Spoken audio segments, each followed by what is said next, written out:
Bonjour, amateurs d'histoire. Mon nom est Louis Letourneau. Je suis l'auteur de ce livre, Le langage ou l'origine de l'intelligence humaine, publié aux éditions du Panthéon. Nous savons maintenant que l'explosion des tâches et des spécificités font naître d'autres langages, comme cela s'est fait pour tous les champs de la médecine, de l'ingénierie, de l'informatique, de la littérature, des mathématiques, des domaines scientifiques, de la musique, de la danse, de la cuisine, de la mode, des écoles philosophiques, de la sociologie, de la psychologie, de l'économie et des finances, pour ne citer que ceux-ci. Toutes ces langues possèdent et développent leur lexique suivant leurs propres mots, leurs propres verbes, leurs différentes locutions, ainsi que leurs définitions deviennent incompréhensibles à l'ensemble des profanes et même variables suivant les différentes écoles de pensée. Bien que leur structure soit analogue, étant à la base d'une forme compréhensible pour tous ces langages sont universels et elles sont tous de quelques centaines d'années d'existence, démontrant à hier seulement leur plein épanouissement. Nous savons à présent qu'à l'échelle temporelle, les changements linguistiques sont en fonction du nombre de locuteurs et qu'elles sont continuellement instables lorsque verbales. Qu'elles n'existent que dans une forme que quelques générations, 5 ou 6 au plus, et que c'est tout récemment avec l'écrit, l'alphabétisation, l'éducation, les dictionnaires et les grammaires, que celles-ci, qu'elles se sont stabilisées et uniformisées. Le cheminement des langues étant très lent, alors que l'état de la situation globale initiale était d'un assemblage constitué d'éléments différents. Aujourd'hui, les langues sont devenues écrites. Les changements sont conventionnés, s'uniformisant et se mondialisant graduellement.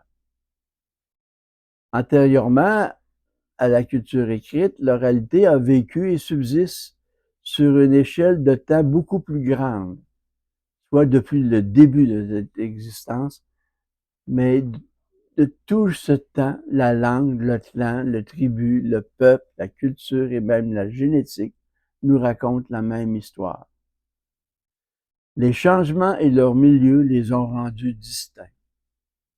Ils ont tous été générés puis modifiés par des variations de contraintes environnementales, tant géographiques que climatiques.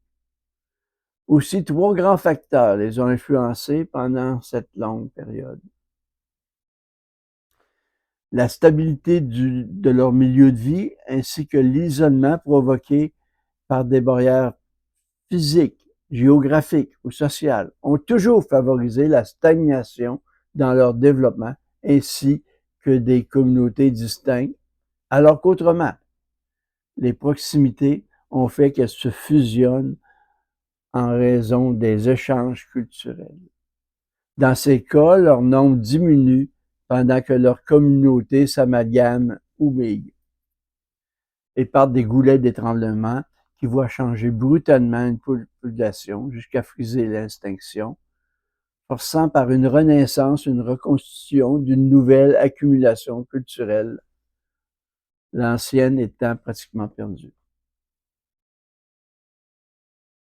Sans l'universalisation des communications qui actuellement unifie et standardise toute l'accumulation culturelle et qui change toute la donne, nous parlerions encore une langue qui évoluerait sur l'usage et se différenciait suivant l'isolement et la différence des lieux.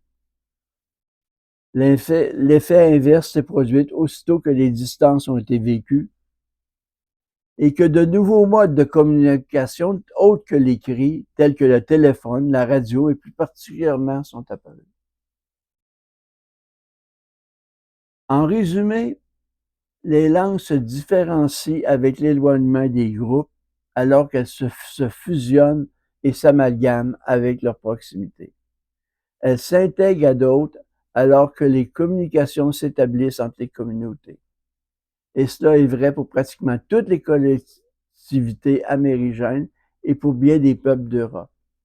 C'est un long cheminement vers l'uniformisation, bien que le temps, les découvertes et les croissances démographiques les font progresser. Et si l'on peut constater ces changements à l'intérieur de 50 ans, que représente 1000 ans pour une langue? Aussi, j'ai de sérieux doutes sur notre capacité à pouvoir communiquer avec un membre d'un peuple européen d'il y a 1000 ans. Considérant qu'en France, on parlait en théorie et certainement pas partout le gallo-romain. Et même si une grande partie de l'Europe était, il y a 1500 ans, romaine depuis plus de 400 ans, il est illusoire de penser qu'elle parlait partout le latin. Et de quel latin on parle? En résumé, dans l'espace de quelques siècles, une langue évolue, y perdant même son identité. Il a fallu presque de 8 siècles pour passer de l'ancien français à l'actuel. Et si on regarde autrement, une langue donne naissance à une autre langue. Ainsi, on passe du latin au français, à l'italien, à l'espagnol, au portugais, au roumain.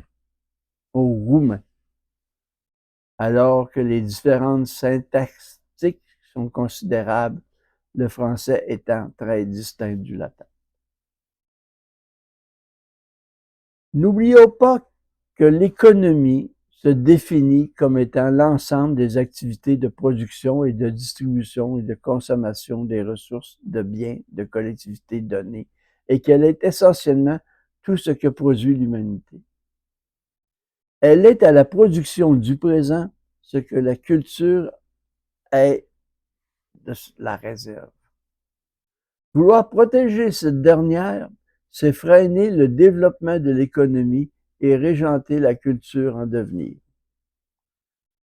Aussi, si l'on veut conserver une main sur notre destinée, il faut développer l'idée d'orienter l'économie suivant une charte de valeurs culturelles à préserver. Espérant avoir éveillé votre curiosité, vous pouvez poursuivre votre expérience en acquérant ce livre et en faisant sa lecture. Merci de votre attention. Merci de m'avoir accordé de votre temps. N'oubliez pas de vous abonner à ma chaîne, de laisser vos commentaires et de partager cette vidéo auprès des vôtres et avec tous les curieux de l'histoire. Merci.